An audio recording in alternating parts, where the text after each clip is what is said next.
Despite the horror, the women not knowing what to do, running towards the pit and having to wait there for several hours must have been absolutely horrendous for them. The trouble with me was I couldn't cry. If you go back to the day of the explosion or the day after the explosion, the bodies were immediately put into coffins, so obviously they were unrecognisable. And it was the belongings and parts of the clothing which were put onto the coffins for the women to file past to see if they recognised it.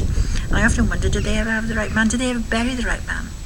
I mean, if I was desperate and I saw something, a patch, I'd say, I sewed that patch on. And most probably another widow also thought she sewed that patch on. I never cried until the Sunday because my hubby was in the Wesleyan Temperance Band.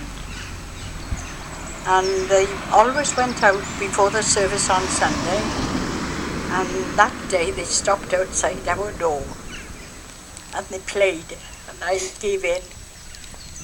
Well, my grandmother said, "Thank God," she said, "for that. I thought she was never going to give." The Salvation Army were wonderful. They went into the houses and cooked and cleaned and, and helped as much as they could. But who could they confide in? The only thing that I said, I could put my hand into so many other people's. And singing it at that time was a very, very close little